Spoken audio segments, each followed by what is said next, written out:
Jane Shattock, Stepping Tones of Awareness, reading my mother's, Marion Shattock's dictation. She is my late mother now.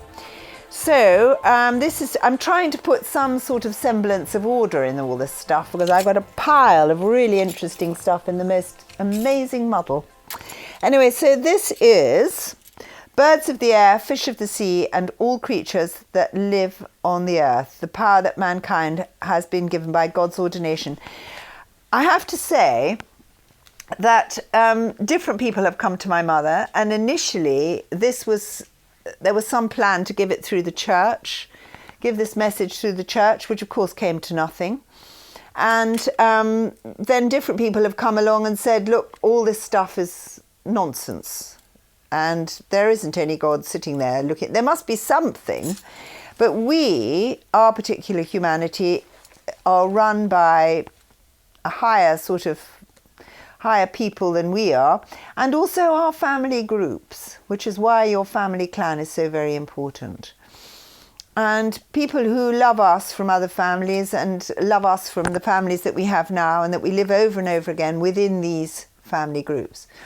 So anyway, I'm going to read this bit about creatures, and just forgive all the Almighty God bits, because this is all written by someone else. Okay, so birds of the air, fish of the sea, and all creatures that live on the earth, the power that man has been given by God's ordination. Many people in the modern civilized world have a very romantic and illusory attitude to the many beautiful creatures that there are in the world around them. Beautiful birds of luxuriant and glorious plumage, fish of exciting colours, and all manner of wild creatures such as the fox, the lion, tiger, the puma, the lynx, and so on. The world would not exist without them, as they all have their very important part to play in the natural scheme of things. Even those creatures who seem ugly and repulsive, like the vulture and the shark, dangerous to many other creatures, including man himself. They are all important, and if only one of these important creatures were to disappear from the earth at a time when they were needed, mankind would quickly see the havoc that this would cause in all manner of different ways.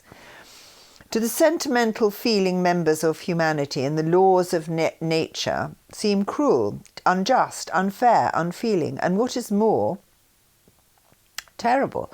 How could God, they cry, create a world in which a dying unborn creature is snatched from its mother only seconds after its birth? How cruel, how terrible is God? Creature devouring creature, dog eating dog, bird eating insect, how terrible. It's difficult for mankind, endeavouring to relate human values to everything, to see that the real truth behind the way in which the animals were born to live their very short lives, to die and be born again, and so on, as they, very like man himself, gradually progress in a similar way to man himself. Again, only a simple explanation can be given for much of the knowledge which completes the story, and is really too complicated for the total understanding of ordinary mankind. Animals do, of course, have spiritual selves, just exactly as man has himself. They also have their spiritual planes of existence. They also have quite different characters, that is, the creatures that procreate together in a similar way to man himself. Very low creatures, such as some insects, worms, most snakes, are of a very low form of spiritual physical entity and have very little actual individual character. They are often the beginning of a cycle which will in time lead them on to a higher form of animal life. This is also true of many plants that also have a spiritual entity and their own spiritual planes of existence. All things that have life are exactly similar in this way.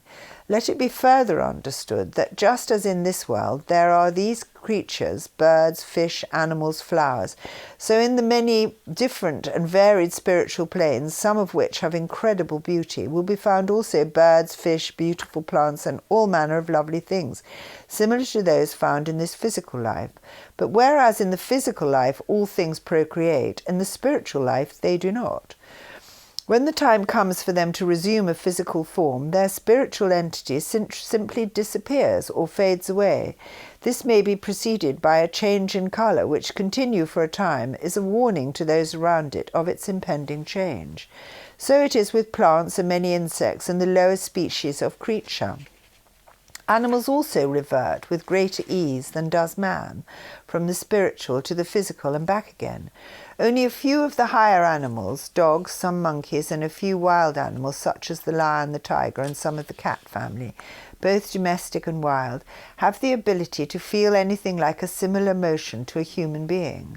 Such a thing as love in the human sense is almost impossible, and much of what passes in the human imagination for love in his dog or cat is little more than a kind of animal respect for a higher being. For all animals of a higher kind respect humanity as being superior to themselves. They also realize in the domestic sense that they have lost their wild ability to fend for themselves, and therefore rely totally upon their master for their sustenance. They are actually aware of this, as an animal must be equipped continually to be on the lookout for his means of survival. A domestic animal, still with this instinct within him, dating back to his wild existence, becomes unduly disturbed if he begins to believe that his means of survival has disappeared, which is often the reason for the effect a short absence will have on a domestic pet when the family leave it whilst on holiday. The animal looks to them for his very survival. He knows no other, and it being withdrawn from him, he knows real concern. They do not and cannot, in the same way as humanity can, experience love in the human sense, for love in the human sense is all part of the humanity given by God's ordination to the spiritual entities considered by the higher judges of humanity to be of a quality deserving of this gift. How many given it, abuse it, and prove themselves to have been hardly worthy of such a precious gift? For very few of those in this modern world really understand what a precious gift theirs is, especially those in their ignorance and folly destroy themselves. It is therefore this gift of humanity, for want of a better word to describe it, that places mankind above the animals, who cannot have anything like the emotions available to humanity. Sudden death to them has very little meaning. They are aware of their struggle for their own physical lives, which is all part of their adversity and progression to become stronger and better spiritually.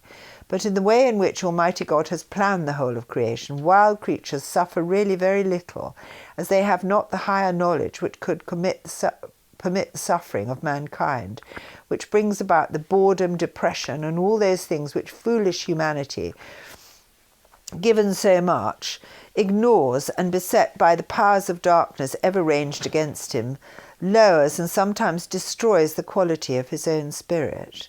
And this is people who allow themselves to become very depressed, or who take drugs, or who become alcoholics. There are so many ways in which we destroy ourselves. I will also in another dictation go on to describe how love and sex actually strengthens or destroys us. Right. So, foolish humanity destroying his own spirit. This for animals is not the case. There are cases in which an animal dies for the loss of its master, or another animal or playmate it has been in the habit of living with, but it must be understood that this wish to die in an animal, which will kill it very quickly, is not, as in humans, destructive to the spirit of that animal. Humanity sees only the physical destruction and cannot understand the far greater importance of the spiritual health, vigour and strength of all things, including that of animals and all other living creatures. It must be quickly seen also that a world in which dead creatures lay around for long periods polluting the world in which they had lived would soon create an intolerable situation of filth and disease, which would in itself destroy the environment and even mankind himself before many centuries had passed. All things must therefore be disposed of cleanly, and this is a lesson which mankind could look to with greater advantage when considering his own filth and rubbish, too much of which is never properly destroyed, but allowed to be dumped in unsightly, terrible, wasteful, and dreadful ways, which the lords of creation would never allow in their own scheme of things. And in fact, I remember this chap who grows grass or tries to grow trees on rubbish dumps, finds that birds never fly over the top of them.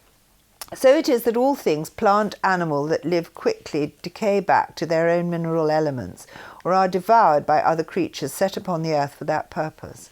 When it comes to the way in which mankind himself destroys the creatures of the earth, let it be hoped that with a greater concern for his own environment, a gathering together of the world's farms, politicians, intelligent and sensible men of all nations, that they will come to regard it as their responsibility to try and keep the proper balance of natural things in the way that God has ordained, that they shall be on a world scale. It must be realized that any other way of dealing with this situation must be to the detriment of all mankind as a whole, for any destruction that dramatically reduces any species, either of bird, fish, animal or insect, without care and concern for their importance in the world, must bring untold harm of one kind or another.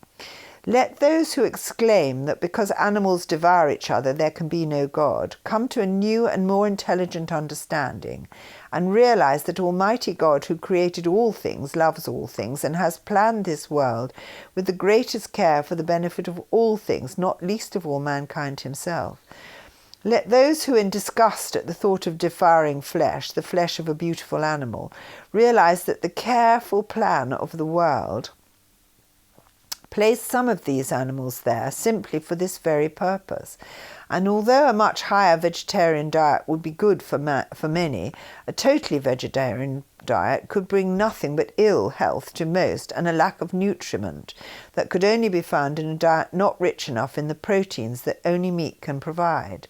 Let such people understand that Almighty God, who loves all things, takes care not only of mankind, if he will only allow him to do so, but also of all other things in this universe, and all natural things that have their place and are cared for after their death, or rather more accurately, between their many physical lives, slip to places of rest and incredible beauty very often with much greater ease than does mankind himself, too often beset with disbelief, selfishness, greed, and wickedness of all kinds, from which Almighty God is continually trying to deliver him, that he may also, more like the lower creatures, the animals, slip the more peacefully and happily into the spiritual rest plains of incredible beauty, enjoy his physical life the more, and come to the proper peace, contentment, and joy that Almighty God wishes him to have.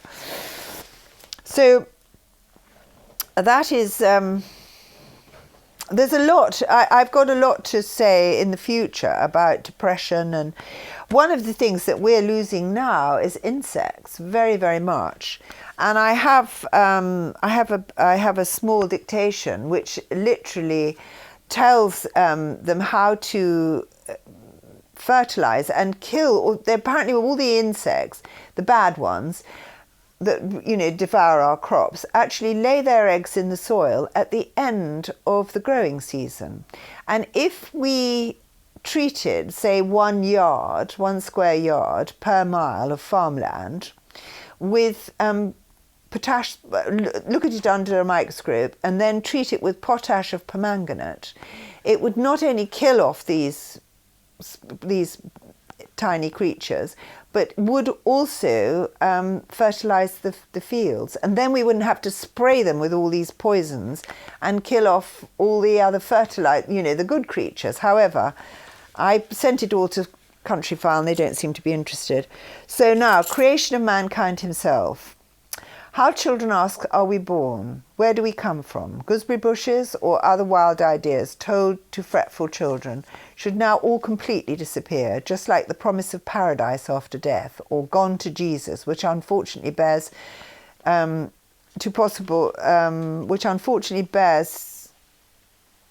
no link with reality. Some of this is very difficult to decipher.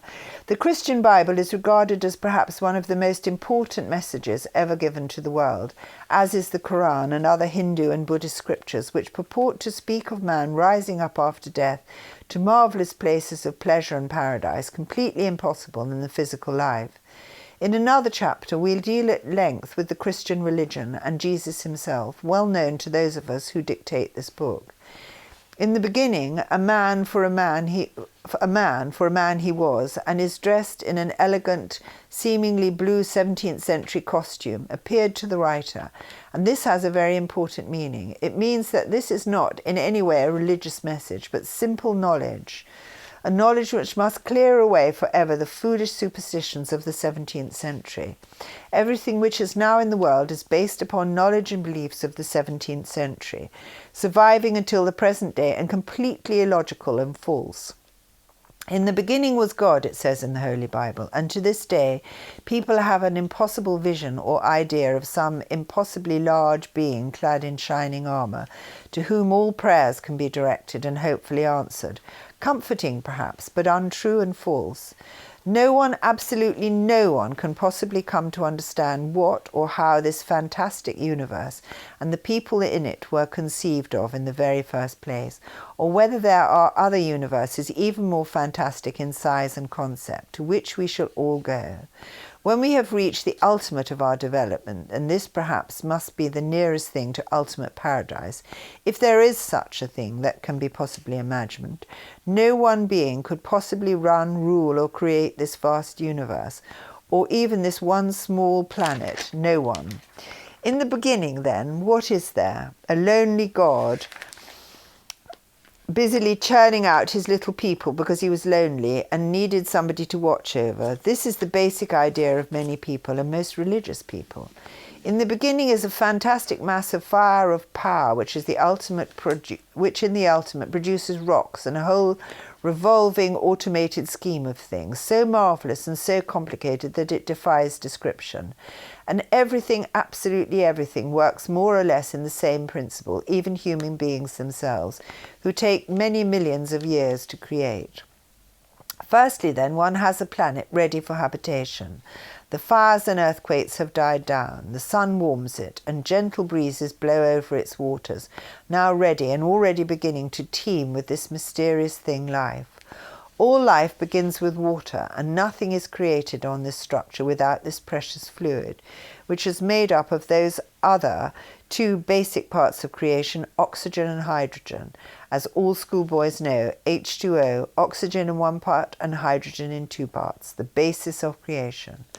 All school children listen with bored lassitude to descriptions of the first types of little creature, the amoeba, and this is the beginning, the very beginning of all life.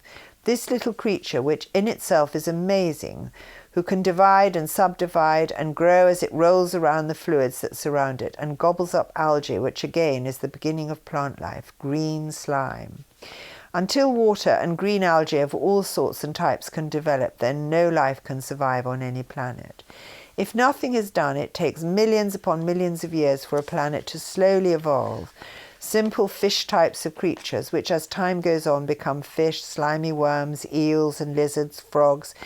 It's lizards and frogs that slowly climb out of the slime and in millions upon millions of years slowly become other creatures.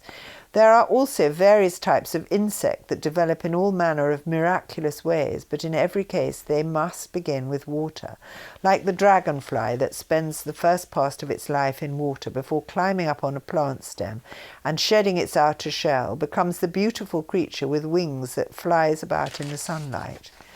In the beginning, it was said to the writer by our 17th century representative that everything is like a network. Work must go on without cessation, and this is true. Part of the work is to traverse the universe and find out planets that are becoming ready for habitation, when true hard work must begin. Firstly, it must be remembered that this universe and everything within it exists on two structures at once, the physical, creative, living structure and the non-living, non-creative structure. After death, all intelligent humanity, if it does not immediately live again, exists upon the structure we live on. Then after death, non-living structure, the after-death non-living structure, which looks much the same, does not age in the same way, does not eat, does not therefore excrete, and therefore does not either recreate itself or give birth. Only upon the living physical plane does mating, birth, and the whole creation of life take place. Every planet is two planets, whether it is inhabited or uninhabitable. And the other structure, which is where the rest plane or life after death places exist all around the living, in such a way as to be quite invisible to the living, but if we so desire it, not invisible to us. We, the non-living, do not watch the living unless it is our wish or our task to do so, when we may, if we so desire, slip into the living world whenever we wish, and do those tasks that must be done to keep the living going, and firstly to promote life in emerging planets. What the intelligent may ask happens then is the very beginning, when there simply are no living persons anywhere to visit an emerging planet. What then? It simply takes millions of years longer. In the very beginning, there simply are only basic insects and a few very small animals. Trees grow and plants grow as the insects grow, as without basic insects, the trees, flowers and plants cannot grow either. When this stage has been reached, hopefully someone on our structure hears of this new emergent planet, and thereafter it comes to its rescue. There are in this universe all too few planets that are inhabitable, and possibly millions that have not been found yet. A planet such as yours is very precious indeed. Given greater knowledge and help, it could be a marvellous place for everyone to live in. This is our hope for your planet. All creatures slowly grow from one life to the next, but only certain ones ever become humanity. These are the stinging insects of all types and kinds, who must stalk their prey and find their ways to lay in wait, killing them instantly, and this way developing a simple basic intellect. Perhaps this is the saddest thing about creation. As far as man is concerned, it is based entirely upon violence, without which mankind as an intelligent, thinking, calculating being simply could not exist at all. This is the truth about humanity.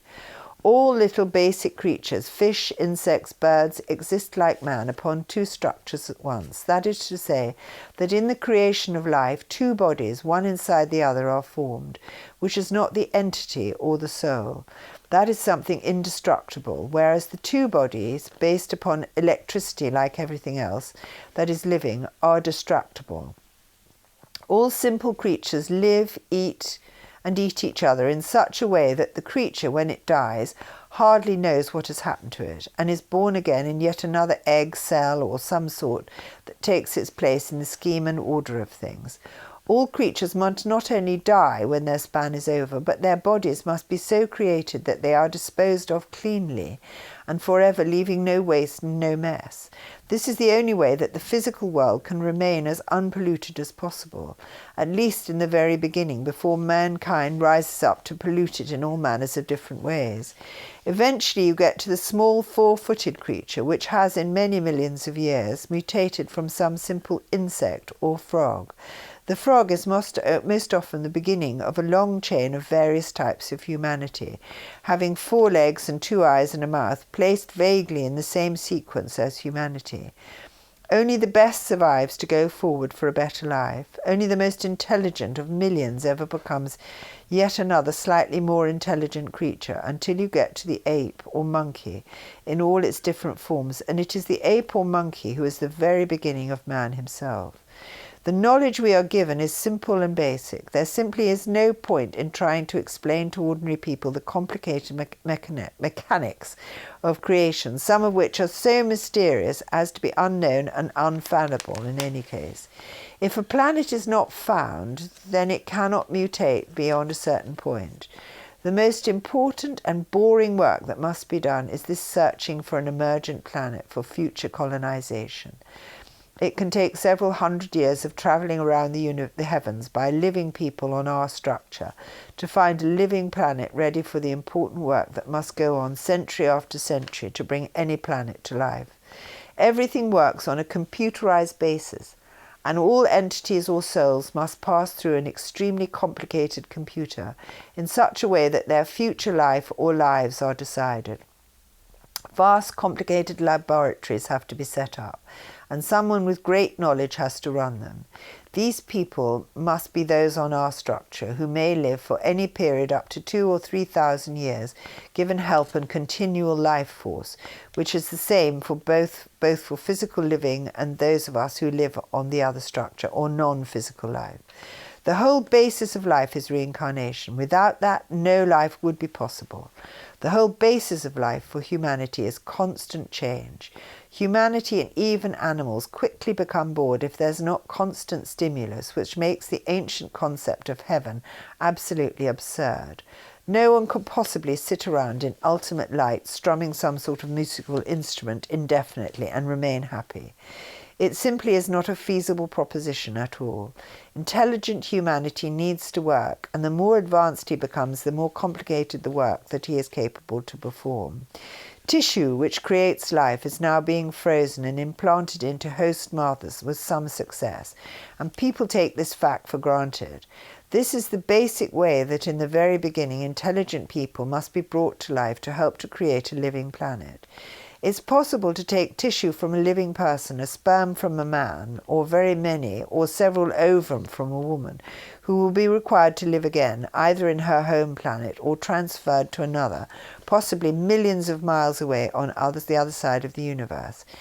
In the very beginning, simple ape man must be created, and this means sperm from black, brown, or even white and yellow people from some other part of the universe, where the humanity exactly the same as yours is.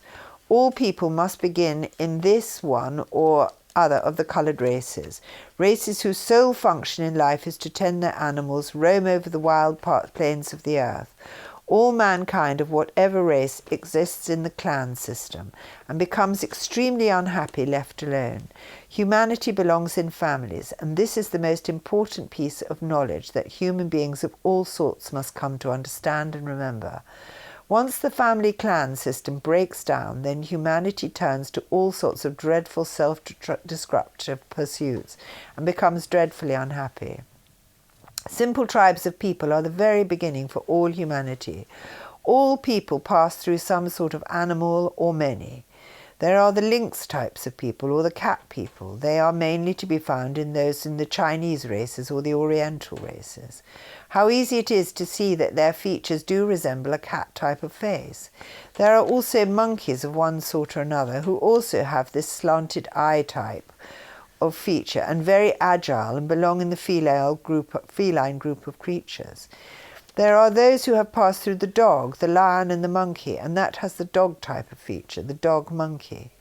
There are horse people, and always, even when they have reached the ultimate of intelligence, they will always feel a great affinity with horses, and the horses with them.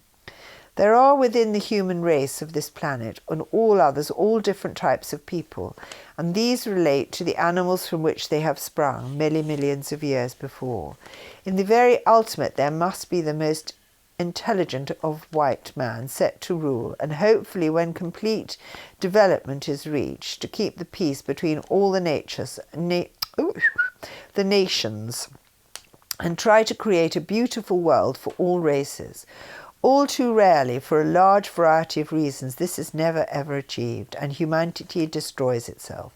All life is based on violence, and all too often mankind in his ignorance turns to war to subdue a troublesome neighbour, not only to steal his wealth and promote his own, not only because unfortunately mankind, all too often having been created through violence, enjoys it and seems to need it to alleviate the boredom, but because with a rising population, economies of countries become so complicated that no one knows exactly what to do to stop absolute chaos.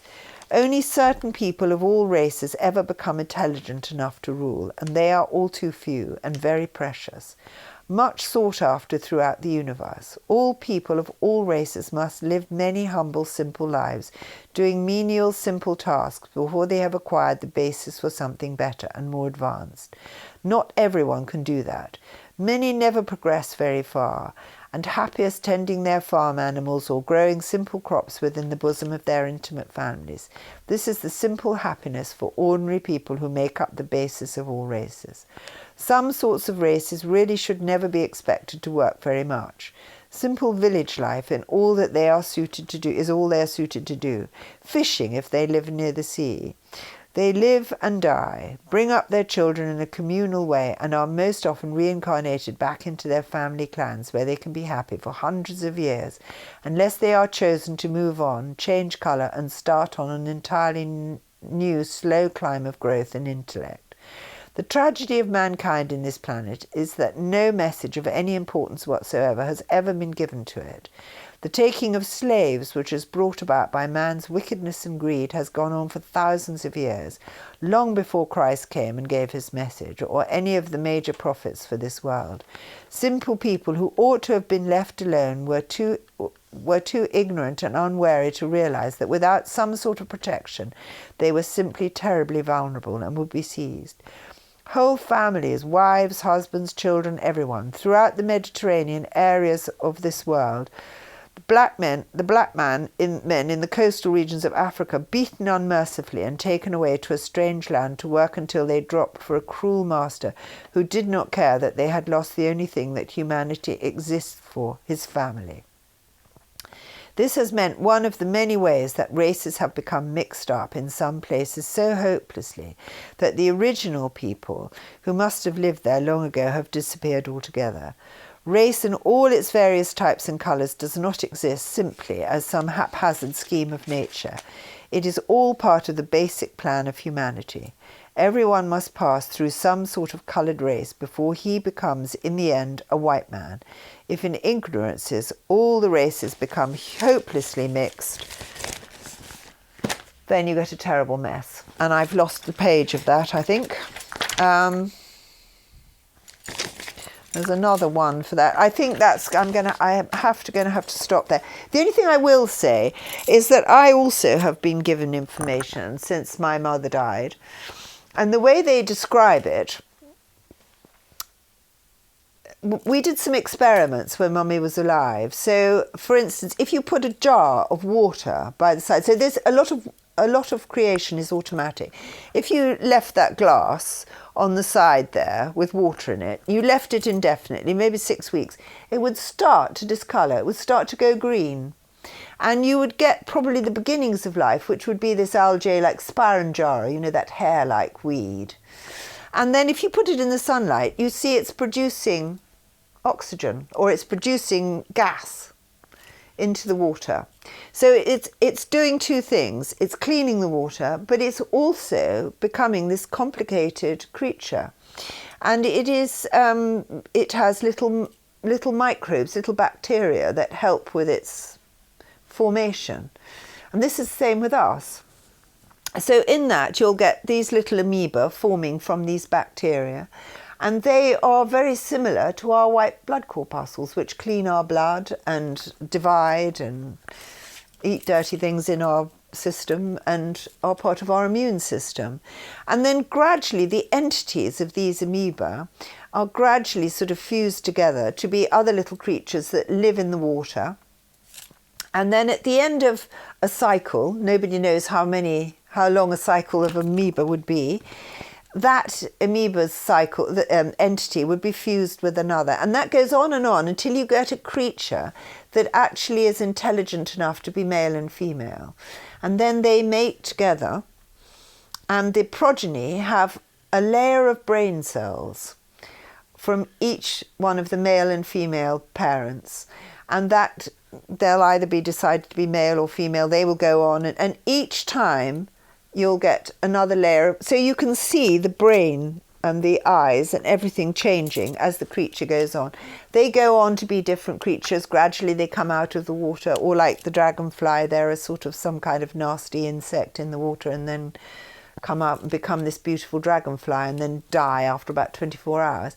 And this goes on with different animals. And if you look at the dog's forehead goes straight back, because you're getting another layer of brain cells here, whereas our faces go up like this. This is because here, we believe, this is where all our previous lives are. And our brains are getting bigger and bigger. And the more lives we live, the more lumps and bumps that appear on it. And at the end of all the combinations of different creatures, you then get the ape. And I've read somewhere that you get, and each species of people has certain types of ape that are peculiar to them. And they arise from the animals that are in their country and the apes that are in their country. And before an ape-type creature can go on to be the first humanity, you have to get the entity, I think it's the entity of 4 of the most developed apes at the end of their life as an ape. So if you would say that the most intelligent chimpanzee, say, has the brain capacity of a 2.5-year-old child. So at the very basic thing of life, we probably start out with the intelligence of an 8 or 9-year-old, something like that. And then we go on having more and more layers. And some of us are obviously better combinations of creatures than others, and then are then selected to move into a higher race or become leaders in our own type of people. And in fact, there was a very philanthropic man. I think he was called Immanuel Kant. And he was a wealthy man in Paris. I think he was Armenian. And he gave his money before the First World War, sending people all over the world to photograph people as they were before the First World War. And there were some amazing films of people, wearing their national dress. And we do. You go back to Plutarch, before the Romans. And people, lived in little villages all together, had their children together. And then, of course, the Romans came and took them into slavery. So we've been mixing ourselves up disastrously forever and losing our families and our tribes.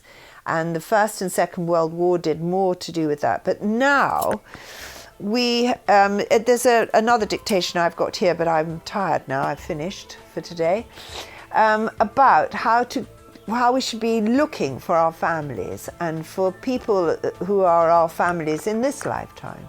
And that, say, for instance, like Scottish clans who sometimes have descendants all over the world, and they get together every so often for a gathering of the clans and maybe meet somebody who they fall in love with, who is of their family, the right structure, the right everything, but perhaps lives in Canada or in Australia, and perhaps they get together and meet each other that way. So I think that's it for now. So I'm finished. Well, thank you. You can switch me off. I've droned to a finish.